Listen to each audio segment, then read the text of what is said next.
ભાવનગર દરજી સમાજની બોર્ડિંગ ખાતે ત્રિદિવસીય ભવ્ય નવરાત્રી મહોત્સવનું આયોજન કરવામાં આવ્યું.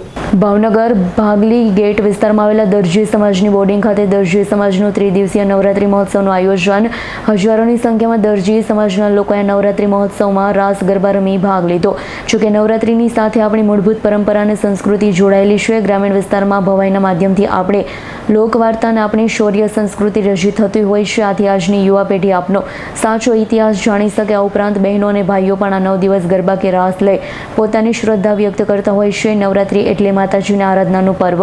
ગુજરાતની સંસ્કૃતિની પરંપરામાં નવરાત્રીનું અનેરું મહત્વ હોય છે. ગ્રામીણ વિસ્તારમાંથી લઈ શહેરી વિસ્તારમાં બહેનો દીકરીઓ ગરબા રમી માતાજીની આરાધના કરતા હોય છે. આ પર્વમાં નાના બાળકથી લઈ વડીલોમાં અનેરો ઉત્સાહ હોય છે. ઉપરાંત આજનો યુવા વર્ગ ગરબા રમી માતાજીની આરાધના કરતા હોય છે. નવરાત્રી દરમિયાન પરંપરાગત વસ્ત્રો પહેરી ગરબાની રમઝટ બોલાવતા હોય છે.